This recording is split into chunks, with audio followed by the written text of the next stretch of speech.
7 ایک دفعہ آ گئے، 5 ایک دفعہ، 12 بندے آ گئے، ایک عورت ہو گئی، 13 ہو گئی.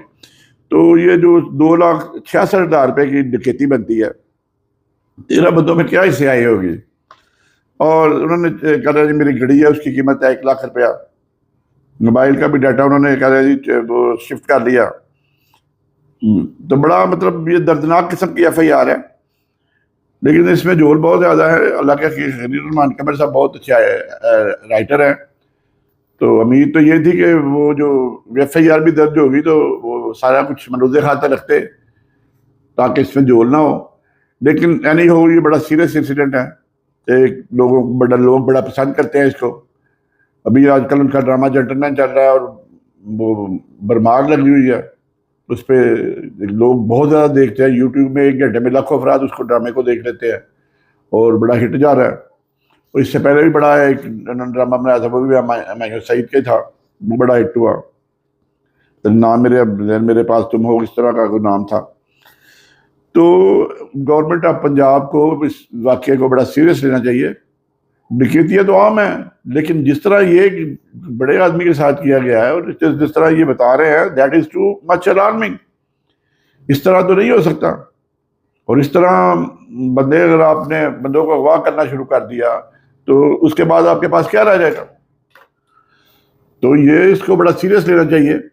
خلیل الرحمان صاحب قمر صاحب کی جو ذات ہے وہ بے شک کنٹروورسی سے بڑی بھرپور ہے، لیکن یہ ایک بڑا آدمی ہے، اس کے ساتھ یہ کچھ ہو گیا ہے.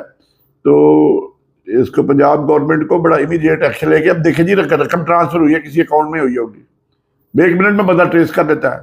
جہاں بلایا گیا ہے خلیل الرحمان قمر صاحب کو وہ گھر بھی موجود ہے. تو اس دوران جیو فینسنگ کروا لیں، جو موبائل نمبر تھے وہ بھی پتہ چل جائے گا.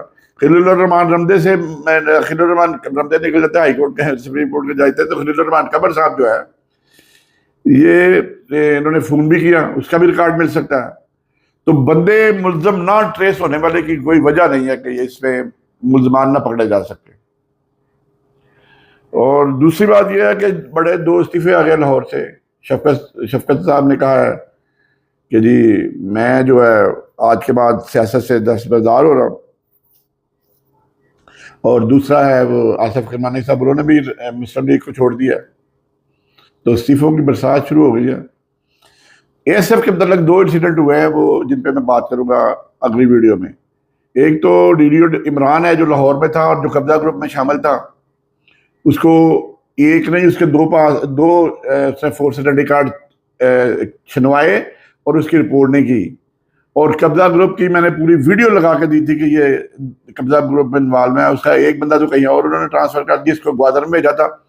تو چونکہ یہ CSO اس وقت تھا صوبیدار منظور صاحب، تو آج کل وہ ڈائریکٹر فنانس ہیں اور ان کے ساتھ یہ پتہ تھا ان کو جو کیسے کھمنٹو لیے جاتے ہیں. تو انہوں نے وہاں سے گوادر سے بلا کے اس کو لگا دیا لاہور. اس کی بڑی تفصیلات آپ کو بتاؤں گا. سارے انسیڈنٹ مجھے سارا نئے سرے سے بتانا پڑے گا تاکہ DG صاحب کو پتا ہو کہ ان کے ہیڈ کوارٹر میں کیا کچھ ہو رہا ہے. دوسرا ایک انسیڈنٹ ہوا تھا اعجاز جو ASF پولیس کا تھا اور اس میں سب انسپیکٹر زاہد تھا، 2 ہی ASF کا پولیس کا تھا. ان سے وہ زاہد تو بھاگ گیا، زاہد دوڑ گیا ان سے، ان کو پکڑا ہی نہیں گیا. اور اس میں ایک SI ہے منان، اس نے ویڈیو کیسے ڈیلیٹ کر دی. یہ دونوں موضوعات جو ہیں وہ نیکسٹ ویڈیو میں جو کالیاں بن جائے گی یا پرسوں بن جائے گی اس میں تفصیل کے ساتھ آپ کو بات کروں گا، کیونکہ اس میں ڈائریکٹر لا بھی آیا تھا انکوائری کرنے کے لیے. اور کیا وہاں گفتگو ہوئی، کیا انکوائری ہوئی اور یہ واقعہ کیا تھا، شروع میں کیا بتایا گیا اور ویڈیو کیسے ڈیلیٹ ہو گئی، یہ ساری صورتحال انشاءاللہ تعالیٰ اگلے ویڈیو میں بتائی جائے گی. حضرت حضرات، یہ پھر میں کہہ رہا ہوں ویڈیو ختم کرنے سے پہلے کہ خلیل الرحمان قمر صاحب کا واقعہ جو ہوا ہے government should take it very seriously. اس میں ناٹ ٹریس ہونے والی بات ہی نہیں ہے. پتہ نہیں 4 دن 5 دن گزر گیا ہے تو پولیس نے کہا ستو پیے ہوئے ہیں، ابھی تک ملزمان نہیں پکڑے جا سکے. یہ this is a clear cut case. Investigation میں ہر چیز تو یہاں ہے. اس میں آپ نے کرنا کیا ہے؟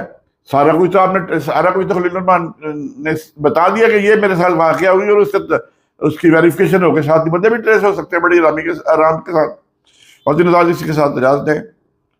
آنے والے دنوں میں پھر بات ہوگی. دونوں کا خیال رکھیں، مجھے بھی دعا میں یاد رکھیں. السلام علیکم ورحمۃ اللہ وبرکاتہ.